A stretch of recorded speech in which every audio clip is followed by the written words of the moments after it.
شروع اللہ کے نام سے جو بڑے مہربان نہایت رحم والے ہیں۔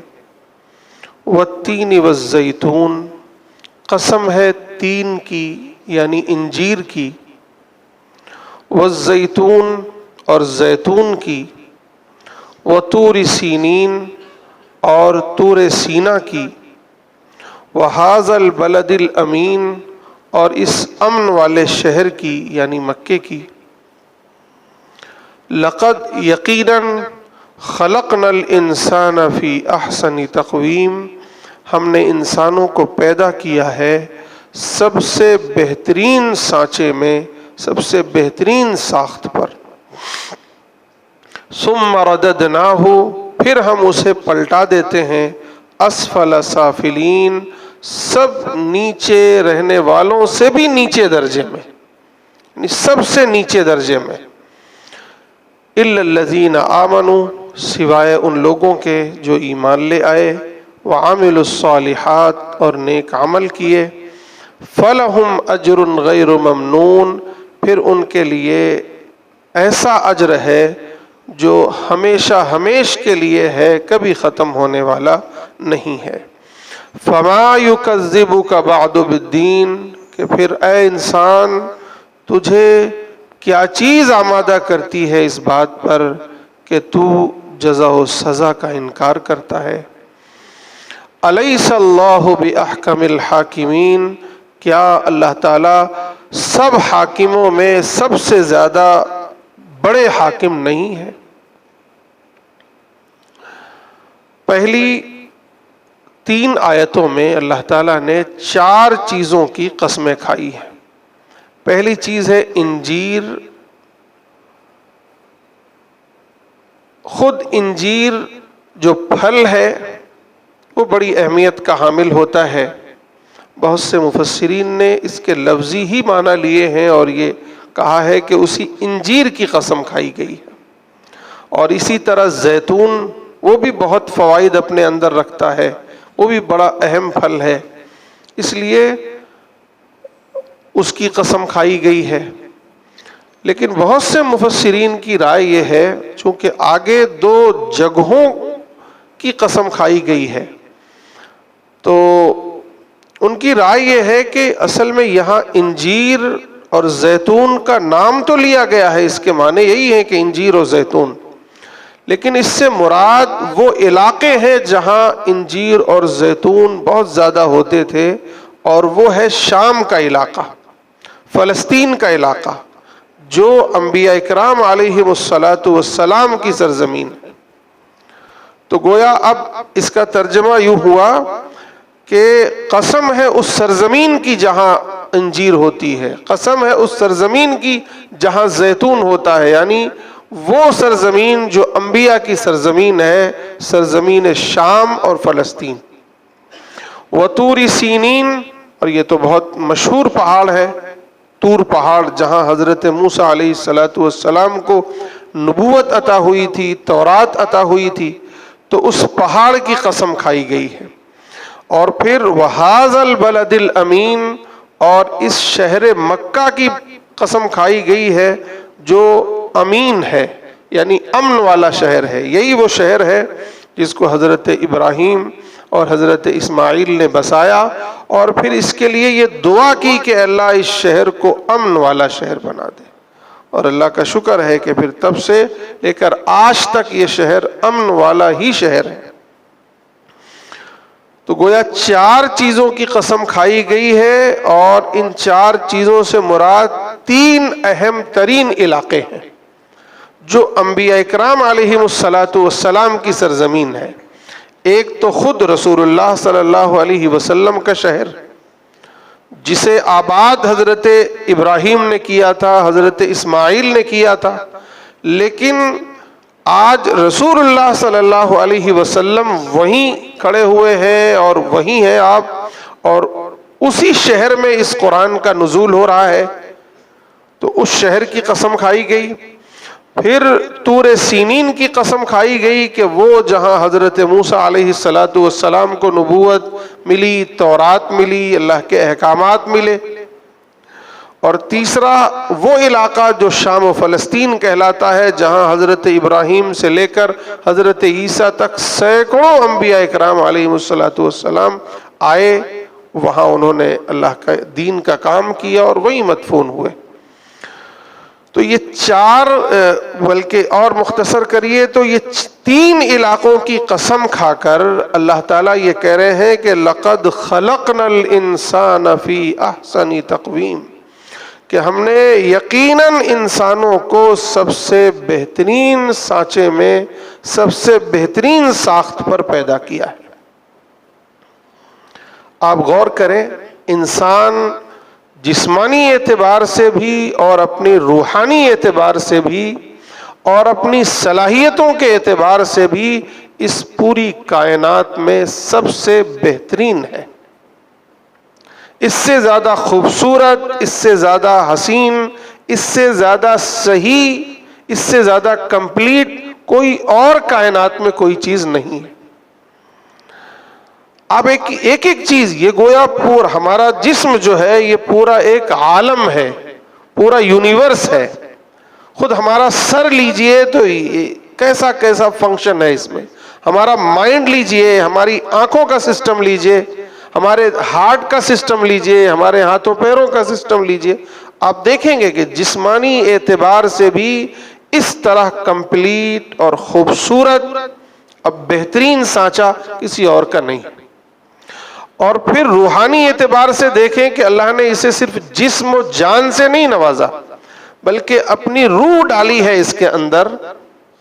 وہ روح امر ربی ہے، وہ اس روح کے ذریعے سے یہ انسان بہت بڑی بڑی صلاحیتوں کا مالک بن جاتا ہے۔ تیسری اہم ترین چیز یہ ہے کہ اللہ تعالیٰ نے پھر اس کو اہم ترین صلاحیتوں سے نوازا ہے۔ اس کو مائنڈ دیا ہے، دماغ دیا ہے، عقل دی ہے، یہ صحیح اور غلط کا فیصلہ کر لیتا ہے۔ اسے شعور عطا فرمایا ہے کہ یہ صرف دیکھتا یا سوچتا ہی نہیں ہے، بلکہ ایک تمیز کی صلاحیت اس کے اندر ہے، کیا صحیح ہے کیا غلط ہے۔ اس کو اللہ تعالیٰ نے ایک طرح سے آزادی عطا فرمائی ہے جو پوری کائنات میں کسی کو نہیں دیا ہے۔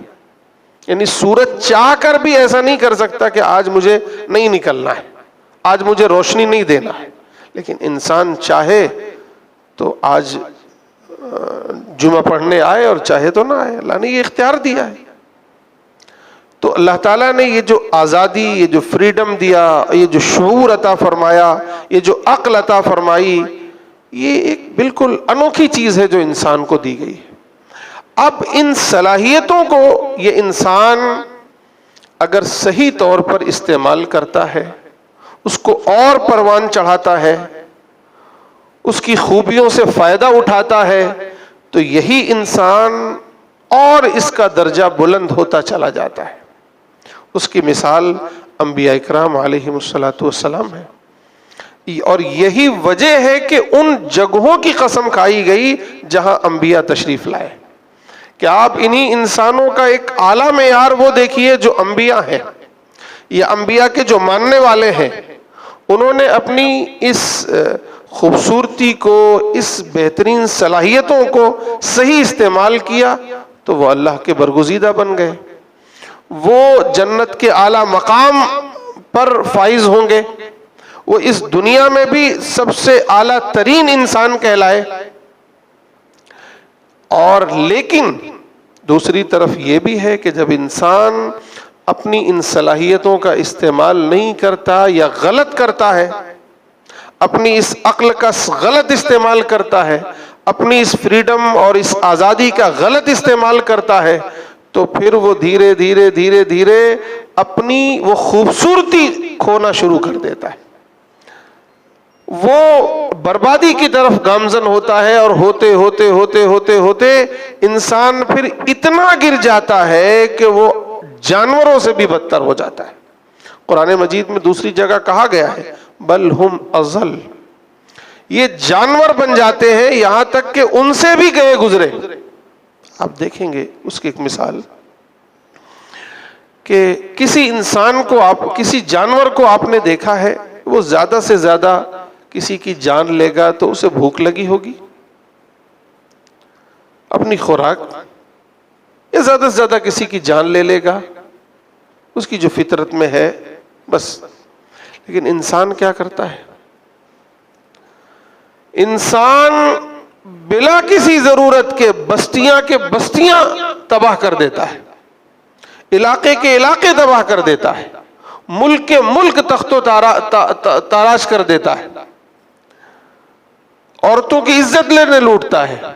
وہ اگر اپنی انتہائی پستی میں آ جائے تو پھر وہ جو کنڈیشن ہم سب دیکھتے ہیں کہ پھر وہ بہن بیٹیوں کی عزتیں لوٹتا ہے اور پھر کہاں کہاں پہنچ جاتا ہے۔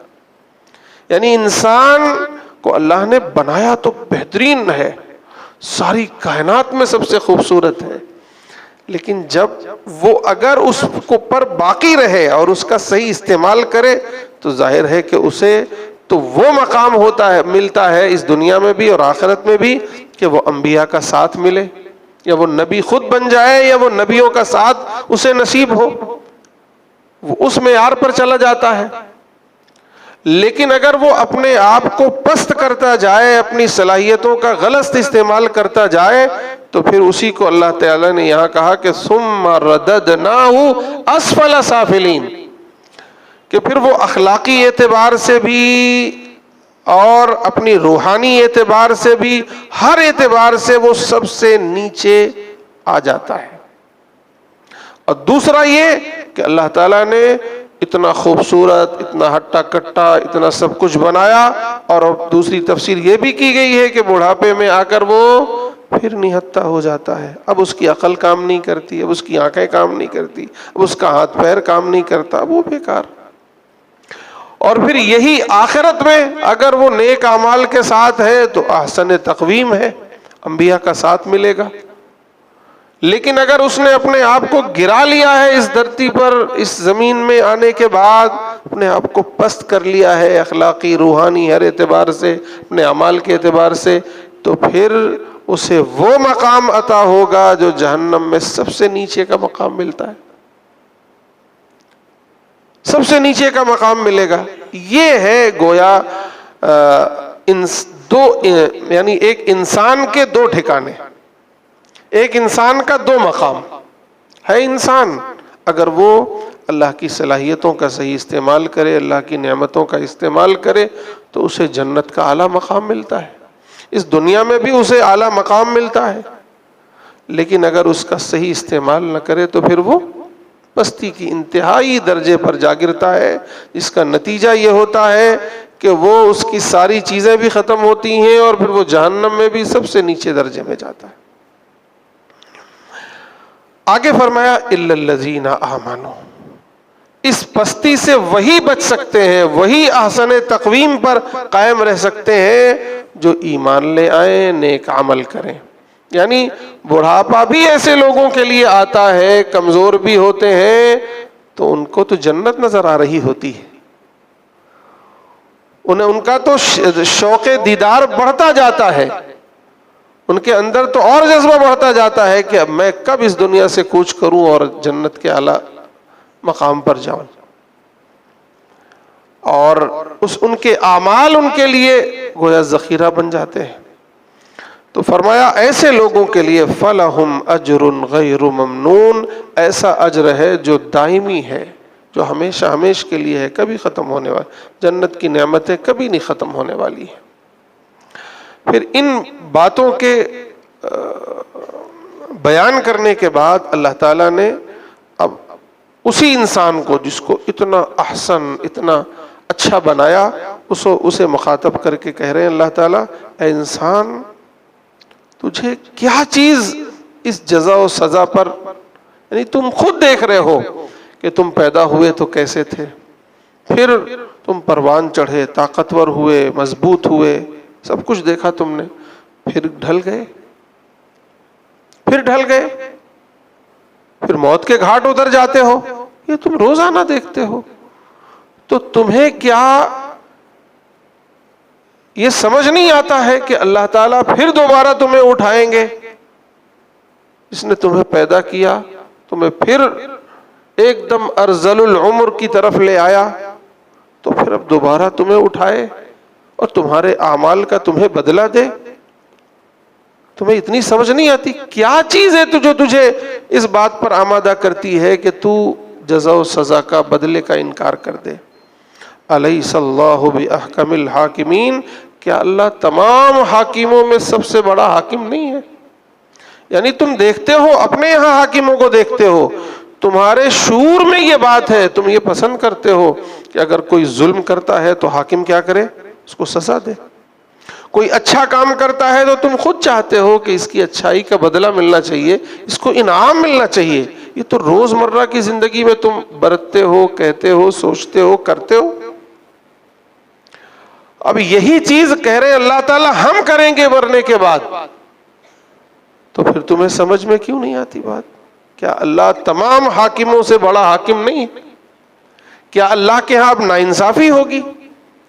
کیا اللہ نے یہ جو انسان کو سب سے بہترین سانچے میں پیدا کیا، تو ایک نے تو اس کا صحیح استعمال کیا اور وہ اعلیٰ ترین مقام پر پہنچنے کی کوشش کی، اس نے اپنے اخلاق کو، اپنی روحانیت کو، اپنا سب کچھ بہتر بنایا، وہ اچھائیاں کرتا رہا، تو کیا اس کی اچھائی کا بدلہ اللہ تعالیٰ اسے نہیں دیں گے؟ اور دوسرے نے اس کا غلط استعمال کیا اور اس نے اپنے آپ کو اسفل سافلین میں ڈال لیا، اپنے اخلاق کو، اپنی روحانیت کو، اپنے سب کچھ کو برباد کیا، اور وہ جانوروں سے بھی بدتر ہو گیا۔ وہ ظلم کرتا رہا، ناانصافی کرتا رہا، اللہ سے بغاوت کرتا رہا، سرکشی کرتا رہا۔ کیا یہ حق نہیں ہے کہ اب اللہ تعالیٰ اس کی ان برائیوں کا بدلہ اسے دے، اسے سزا دے؟ کیا اب اس کا انکار کرتے ہو؟ یہ اللہ تعالیٰ نے گویا اس آخری 2 آیتوں میں آخرت کے اس بات پر ہمیں اور آپ کو جھنجھوڑا ہے۔ مختصر یہ کہ اللہ تعالیٰ نے اس صورت میں قسم کھا کر یہ بات ارشاد فرمائی کہ انسان سب سے بہتر ہے، سب سے خوبصورت سانچے میں اللہ نے اسے بنایا ہے، لیکن پھر یہی انسان اپنے آپ کو سب سے نچلی سطح پر گرا لیتا ہے۔ تو گویا اشارہ اس طرف ہے کہ انسانوں اپنے آپ کو پہچانو، اپنے آپ کو گراؤ مت، اپنے آپ کو اس مقام پر فائز رکھو، اور اس کے فائز رکھنے کا طریقہ یہ ہے کہ اللہ پر ایمان لے آؤ، نیک عمل کرو، اللہ نے جو کرنے کو کہا ہے وہ کرو، جس سے روکا ہے رک جاؤ، تو پھر تمہیں نہ صرف یہ کہ یہ مقام عطا ہوگا، بلکہ ایسا اجر ملنے والا ہے جو کبھی ختم ہونے والا نہیں ہے۔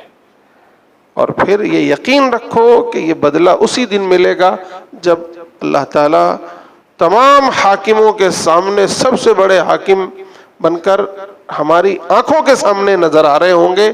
ہم دیکھ رہے ہوں گے کہ آج تو صرف اللہ کی حکومت ہے، کسی اور کی حکومت نہیں ہے۔ آج اللہ تعالیٰ سب کو ان کے کیے کا بدلہ دے گا۔ ظاہر ہے کہ یہ میرے اور آپ کے ساتھ، سب کے ساتھ ہونا ہے، ہر انسان کے ساتھ ہونا ہے۔ اللہ تعالیٰ مجھے بھی اور آپ سب کو بھی اس کی صحیح سمجھ نصیب فرمائے۔